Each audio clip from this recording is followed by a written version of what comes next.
today's topic is we've got a bit of a list of things that parents would prefer not to hear from other parents, probably other parents that don't have kids with autism. Well-meaning, but not terribly helpful some of the time. And we'll discuss our opinions on each point as well.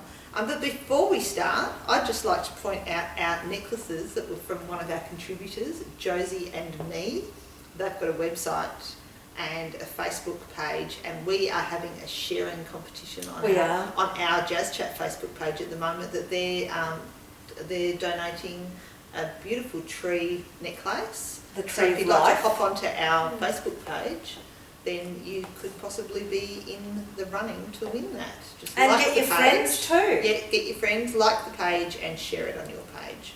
Because sharing is caring. Absolutely. Okay, would you like to start? I'll start off. So Jess from Belgrave, she got the comment, oh, they don't look autistic. So how many kids does Jess from Belgrave have that are autistic? She has 3, and Three. Two of them are on the spectrum. Okay. Yeah. Oh well, they will just grow out of it. Just make... Well, can I just touch on go that for a that. little bit? I mean, no, they don't grow out of it, obviously. But I do tend to think that some things with autism are, like Beth, for example, she's behaviourally much younger than, she's 16. Behaviourally, she can be much younger than my 10-year-old mentally. Yep. But she is getting better as she gets older. I tend to think that they do reach adulthood one day, but they might be 30 when they do it. So they do grow out of some of their symptoms because they grow up. It just takes them a lot longer than neurotypical. Yes, that's right. They will grow out of certain behaviours. Yes. But that's after many years of Yeah, therapy. absolutely. But no, they don't grow out of autism. They don't grow out of autism. No. Like no. you don't turn 30 and you're not autistic No, anymore. that's right. So, love this one. Just make them eat salad. You're the parent. Yeah. My son can smell a pickle in a cheeseburger before I even hand the bag over to him. And he'll just put his hand up. Yeah. Yeah, And well, gag. I mean, really, you just can't. You force just it. can't. There are certain things. I mean, it's one of those whole things of pick your battles, isn't it? Well, that's exactly right. Yeah. I did a lot of, I got a cookbook. Jerry Seinfeld's wife, if it's... Jessica, wife, yeah. Jessica Seinfeld, she did a cookbook which was on disguising foods. Yes. So I did things like spinach in chocolate brownies and avocado chocolate mousse, which was a really expensive chocolate mousse. But there are ways. It was just ridiculous. Well, it is Jessica Seinfeld. Yeah. But there were different ways of doing it. But really, the reality is... But who has the time? No, that's right. Or the money. Yeah. A parent of a neurotypical child I know who is a very fussy eater said, a dietitian said to her, look, if your daughter's eating a cheeseburger, let her. And if she's eating a cheeseburger every day, let her, because at least she's eating something. So, I know with us, with Beth, with her, because she had selective mutism, and we went to a psychologist and they said, be glad that that is the thing that she's refusing to do, because it could be not eating, or it could be not using the toilet. And she said, we've got children that are in hospital that on feeding tubes because they refuse to put something solid down their throats, so they can't. Her rule in her head was, I can't talk in front of people. Their rule was, I can't let something solid pass my throat. Well, some kids don't. That's true. Yeah, some kids don't like drinking water. Yeah. Because I always get the comment, wow, he drinks a lot of water. And I'm like, oh, okay, I take that as good. So, yes. Okay, so just tell him no. Yeah. Good luck with that one, yeah. Exactly. There'd have to be at least 10 no's, Yeah. and then a scream at the end. Or have an alternative, you know, Yes. like, so you can't just say you can't do that. Why don't we do this instead? That's exactly, yeah. You've got to offer them something in Yeah. place of what they're doing. Yeah. And give them a reason sometimes, and pick your battles again. If, you know, there are times, because I'm a big believer that if I've said no, I have to follow through with it. Yeah. And sometimes I'll be halfway through having this massive fight with whichever one of my kids, and I'll think to myself, would it have really hurt to have said yes? But I can't go back on it because I've said no. So really decide, is it worth an argument? Does it really matter? That's exactly right. And that's with most parents. Yeah, absolutely, yeah. Daniel has an issue with the colour of corn chips packets. So, you get the yellow one and then you get the darker red sort of colour. He won't eat from the red colour, but if I put it in a lunchbox, he'll eat it. Yeah. But, so he has to eat the corn chips from the red packet. Now, if he wants another packet, I'm like, do I let him have it or not? And do you know what? The fact that he's eating, I let him have another packet of corn chips because that's what he wants. Because he's not going to eat anything else if I offer it to him. Yeah. Okay, so the next one is, and this was said by a doctor, a professional. It's your parenting that is making him appear autistic. That's a pretty common one, isn't it? And in fact, I believe the doctor's nickname was Dr. Poo Poo Head by her son. I wonder why that is. That one's always a good one. I remember watching Temple Grandin and they said that it was childhood schizophrenia. That's what the doctor on the movie Temple Grandin. Yeah. There was also in the 1950s a refrigerator motherhood. It was a very cold mother. It was an autistic child was the product of a cold mother. Okay. Might not have been in the 50s, but it was like showing no love to a child. Yeah. That was the cause of autism in those days. Yeah. So, but I don't know how someone can parent a child and make them appear autistic. No, but I have heard that one quite a lot. Although, and this is like seriously neglectful, because we did have one psychologist who did a play group with us, and she said that the kids that she's working with aren't autistic, but they've been so badly neglected. I've heard of that too. That they show the symptoms of autism. Yeah. Well, it's withdrawing into themselves. Yeah, that's right. Yeah, but in most cases it's not the case. No. Okay, well I've got Anne from Upway who said, and as soon as she said it I thought, yes. In my case, you're Beth's mother. It's like, okay, what are you thinking? What is it that you've got in your mind formulated of what I'm like and what she been doing, and and that might just be them saying, you're Beth's mum. So what did you say when they said, you're Beth's mum? It's been a while now. It depends how it's said. If they just said you're Beth's mum. It's all relative, isn't it? I think it's the whole almost a guilty thing that I automatically think that someone's saying something bad about me and mine. So if someone is staring, I'm not so bad now, but I get quite paranoid. I think that would be the word I would use. So I would straight away think, oh God, what's she done now? Rather than thinking, they're thinking, oh, she's fantastic. I'd just be thinking, oh God, what's she done? So it's probably more of a paranoia type thing. Oh, okay. I'd never take it like that. Okay. It all depends on tone first and foremost. Yeah. But most people say, oh my God, I just got the best cuddle off Daniel. And, they make it sound like it's like, hearing the angels sing. That's pretty much the feedback I hear. I saw Beth wipe her nose on her AIDS sleeve. So I'm like, I probably only hear what I want to hear. Yeah. Well, that's not a bad way. Exactly. That's right. Like so I take everything very personally. Yeah. No. I can't. Yeah. Because then it would just be too much. Yeah. Yeah. Absolutely. So. All right. Now, Bree from Menzies Creek, and this one interests me because there are a lot of people that do this. They try to win the shy kid over, so they take it as a challenge. Which means that they get in their faces. It's almost like they think that they're some sort of an autism whisperer. So the parent could actually say, you need to back off because he doesn't like that. And they'll say, oh yeah, but he'll be all right with me.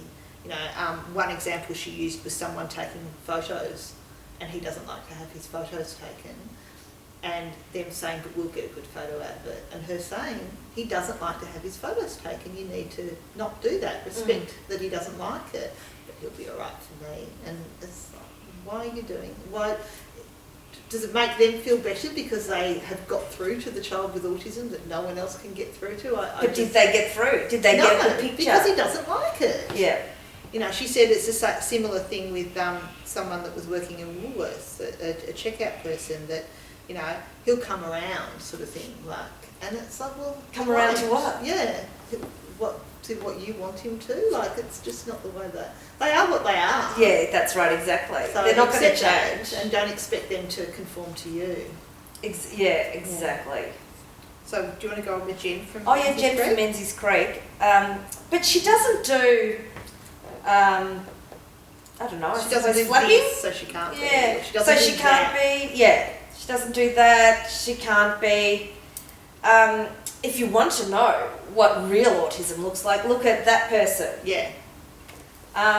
Which is bloody annoying because everybody knows that every This is child with varying autism degrees. They're is all completely different. Like, I've never seen, and I've seen a lot of children with autism, I've never seen a child exactly like Daniel. I've seen a child who has similar traits and similar habits, but never the same reactions. Like, if anything, they're very good eaters. And also, there's different kids that have got different strengths. So if you look at my Beth, she's behaviourally and mentally very young. Compared to other kids that can appear quite normal, she's very easy. You know, she does her own thing. She likes to do her own thing, but she's compliant. She doesn't have an issue with changing anything. She is a good eater. You know, so in a lot of ways she's easier, even though she's more dependent. And yet there are other kids that can function much better in society in some ways, but they have meltdowns and they're quite violent. So I think that's if like you turn right instead of left, like even taking a wrong turn. Daniel's very compliant in that way as well. He doesn't care about change. Yeah. Except this morning when I tried to put his uniform on and he's like, no, because he's just finished the holidays. Yeah. So poor Daniel. Okay, and another one from Jean is, but they don't act that way with me.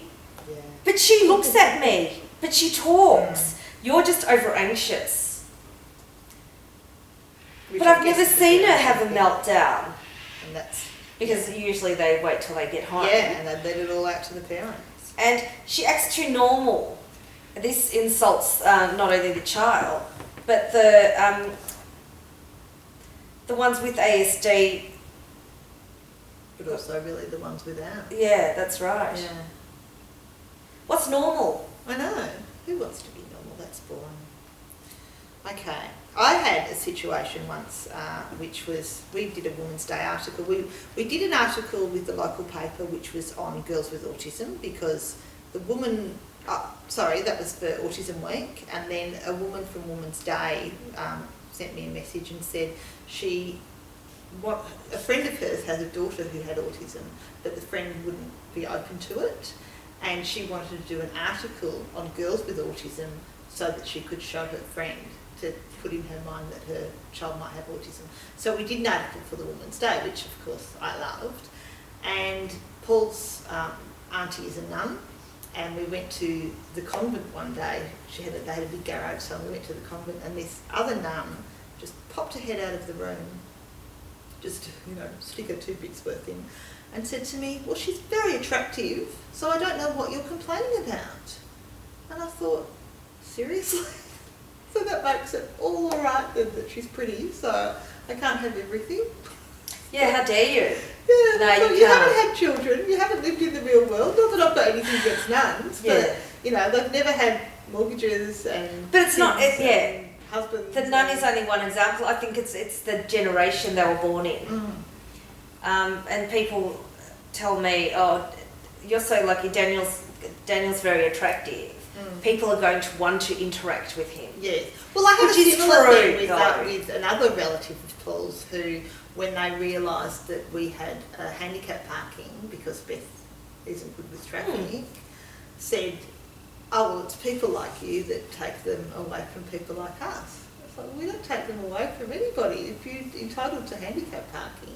But again, no children, never been married, and it's like you don't live in the real world. Sorry, I don't mean it like that, but as in you don't get parents, if you haven't had kids, Yes. you don't get those issues. Although, you on Facebook you read some terrible stories. Like, I think one woman was hit over the head with an old man's walking stick because she parked in the disabled parking, even though her daughter was clearly disabled. Yeah. Now, if I have Daniel in the car and there's a disabled parking spot, I'm going to take it because it's my right. Yeah. And I must have such a good resting bitch face. Nobody ever has approached me and said, hey, you shouldn't be there. Yeah, no, they haven't with me either. Okay, Kirsty from Down the Long Ranges. She's a repeat viewer, so welcome back, Kirsty. Hi, Kirsty.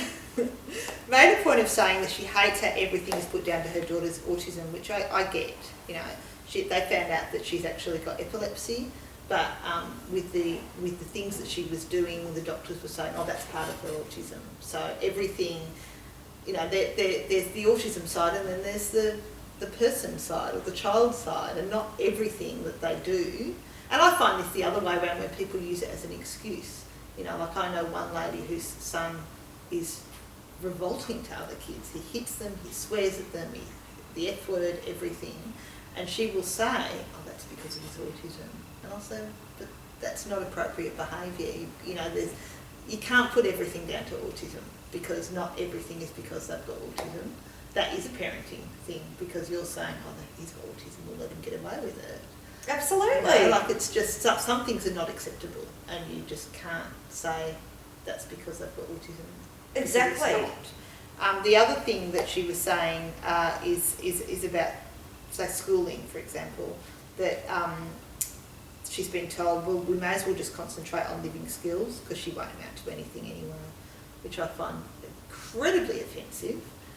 When we were looking at mainstream high school for Beth originally, we went to one school where our principal at primary school, who was wonderful, she came with me so she could ask the educational side of things, because I was asking other things, and we got through each year level, and then she'd said, and in year 11 and 12, and they said, well, in year 11 and 12 we usually send the special needs kids off, they go off to TAFE to learn their life skills. I said, well, I'm looking at a high school so that my daughter can get an education. That may be what she does when she's in year 11 and 12, but I'm not aiming for that. I'm aiming for that she'll get an education, and if that's what we have to do at that time, then that's what we do. But I'm not in year 5 saying in year 11 and 12 that's what she'll be doing, because I could be doing her a disservice. Exactly. So I think you need to, the saying, reach for the moon, and if you hit the stars, then that's great. But Exactly. don't think that, that... But if you don't reach for the moon, you'll never get to the stars. Yeah, exactly. So, yeah. It's better than Pluto, isn't it? Which doesn't even exist anymore, apparently. Oh, you're right. Sorry, So, for me, I dislike immensely being called, like, a super mum. And, like, oh, my God, Jo, you don't even look like, you have a child with autism. Because, you're just so fun and enthusiastic with life. And I'm like, he's alive, he's my son, and... Don't take that as a compliment. You live around it. I know, but which... do people go up to other people and say, oh, you're a super mum? Well, no, you had 5 kids. Sometimes. See, I would take that as a compliment. I think if there's something you admire about someone, I don't see that as being any different as saying, I really like your new glasses. Or, like, they're saying, I think that that's really good for you as a parent that you've done that. But I'd want the respect for being a good parent to my autistic son. But I don't want to be labelled a super mum. No. Because as a mother of a child, number one, doesn't have to be special needs or anything. You do everything you can for that child. Yeah, that's true. You don't need to be super to deal with a child with autism. You just have to mother them the way that they need to be mothered. Yeah. That's so... But if you look at it from their point of view, I think that they think that they're complimenting you. Absolutely. And I say, oh, thank you. But then inside I'm sort of like, oh, okay, you know. I guess I mean, if people say to me, I don't know how you do it, I don't, and I'll say, but you do it. Exactly. Like if you had a child, I don't think that we do what you do though. I don't think I could cope with it. And I said, but you would. But because they grow into it. It's not like you get given this. But they don't know what we do. No. They don't know that Daniel is like happy to sit on a chair with his iPad for hours on end and not make a sound, you know. So, I don't know. I don't know. These sorts of things just... Yeah. They just irk me, Yeah. you know. Well, one of the things that irks me, actually, is people... I know it's not something that somebody says anyway, but so it doesn't matter. So, okay. So, all right, I will say it because it's just... Sarah says, yes. Sarah says, I hate people staring. I really hate people staring. So... But it might just be because of how beautiful you are. No. I've had people, because I hold Beth's hand, watch us coming down the street and then actually turn their heads and watch us going past. So one of the things we were saying is alternatives is, and you said that you don't like people asking. I am the other way around. I would rather somebody actually say to me, can I suppose it depends. If I've approached people and said, you know, it's hard how you would approach it, because if people don't know that their child has autism yet or aren't open to it, they are highly offended if you suggest that their child might be. In Beth's case, it's obvious that there's something going on there.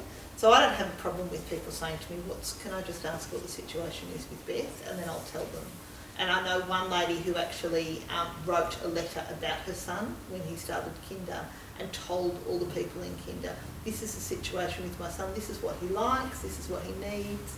And it was really nice, I thought, because it took away from the awkwardness of those other parents having to say, I don't know what's wrong with your child. And so avoiding you or avoiding the child because they don't know how to deal with the situation.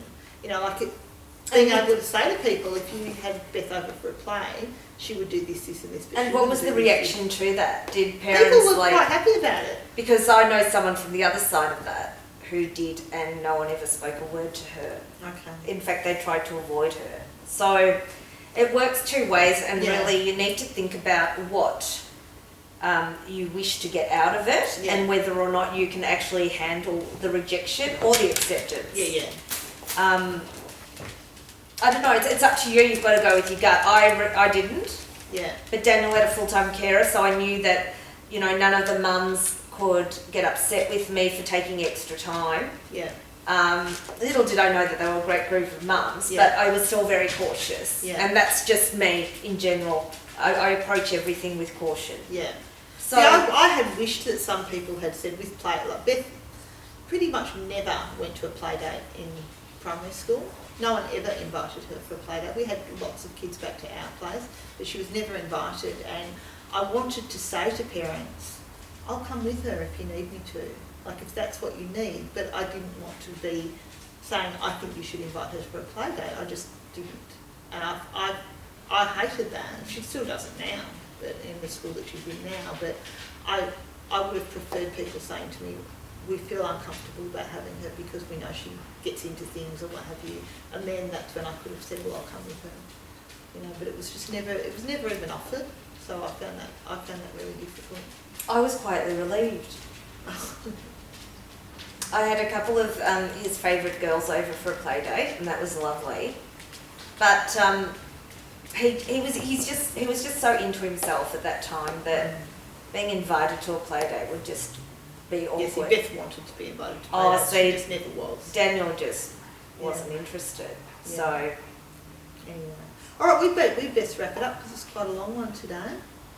It was, but there's just so many things. It was good. Yes. So if you've got anything else to add, let us know. We don't want to have missed anything out. Yes.